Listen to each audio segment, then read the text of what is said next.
सामने क्या लड़ाई है? Bhagat Singh fought against British rule in order to liberate India. Now, I can tell you, you have a task before us, before you.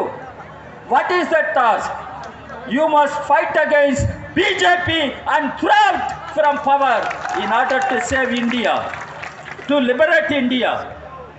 Bhagat Singh fought for liberation of India from British Raj. Now you have to fight for liberation of the country from BJP Raj. What is BJP is doing? Mr. Modi, what is he doing? Second term is coming to end and Modi boast करता है third term में आऊँगा, third term ये तिरंगा उठेगा, आश करेगा, third term India third largest economy हो सकता दुनिया में, ये मोदी बोल रहा. But 2 terms, what Modi did, all lies, सत्य में जयते, ये स्लोगन है. मगर एडमिनिस्ट्रेशन में, गवर्नमेंट में मोदी जुमला किया, बहुत लाइस है. आपका मालूम है, मोदी बोला black money, government will unearth black money and every citizen will have 15 lakh rupees. आप कॉलेज स्टूडेंट्स है, हम पूछ रहा आपका मिला? नहीं मिला. 15 लाख. ये बोलिए, ये मोदी बोला एवरी ईयर 2 crore जॉब्स है, एवरी ईयर 2 crore जॉब्स. 9 साल हो गया, 9 into 2 कितना? 9 into 2 18 crore जॉब्स. कहाँ है 18 crore जॉब्स? पूछ लो. मोदी बोला सबका साथ सबका विकास, मगर हमका क्या मिला? आपका साथ है मोदी? आपका साथ है? नहीं. मोदी सिर्फ अडानी का साथ है. अडानी मालूम है कौन? अडानी, गौतम अडानी. अंबानी मालूम है? सो मोदी अडानी का साथ है, अंबानी का साथ है.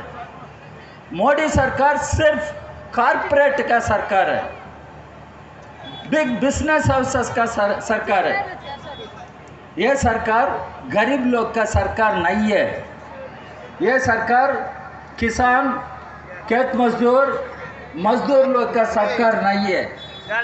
यह सरकार आपका सरकार नहीं है. इसलिए यह सरकार new education policy, national education policy, उसका मतलब क्या है? नेशनल एजुकेशन पॉलिसी, यह पॉलिसी पार्लियामेंट में इंट्रोड्यूस हुआ. प्रकाश जावड़ेकर उस समय HRD मिनिस्टर है. उस समय मैं पार्लियामेंट में था, मैं अपोज किया. क्या नेशनल एजुकेशन पॉलिसी है? अभी picture clear. It is a sinister design by BJP to impose the national education policy, because the focus of this policy is privatization of education, commercialization of education, communalization of education. This is the crux of national education policy. आपका मालूम है, अभी मोदी सरकार बात कर रहा क्या चीज़ पर? विश्वकर्मा. आपका मालूम है, स्टूडेंट्स लोग का मालूम चाहिए. विश्वकर्मा का मतलब क्या? यह बार्बर है. यह बार्बर का बेटा बेटी सिर्फ बार्बर काम करना पड़ेगा. यह कारपेंटर है. यह कारपेंटर का बेटा बेटी सिर्फ कारपेंटरी करना पड़ेगा. ये खेत मजदूर, दलित खेत मजदूर, ये बेटा बेटी खेत मजदूर का काम करना है, खेती काम करना है, पढ़ना नहीं चाहिए। ये विश्वकर्मा, इसलिए हम बोल रहा BJP is a political party controlled by RSS. RSS is an organization which has an ideology that is a communal fascist ideology. RSS wants to perpetuate caste system. RSS wants to perpetuate patriarchy. Our women should not get right. Our women should not get right. And they should remain as subservient to men, patriarchy. RSS perpetuates patriarchy. So we have to break this and we'll have to liberate the country. And we all talk about a new India. New India, Naya Bharat. ये new India का मतलब क्या? New India में no caste, new India में no patriarchy, new India में no inequality, सबको सब मिलना चाहिए। यह हमारा कॉन्स्टिट्यूशन है। Doctor Ambedkar prime architect of our constitution.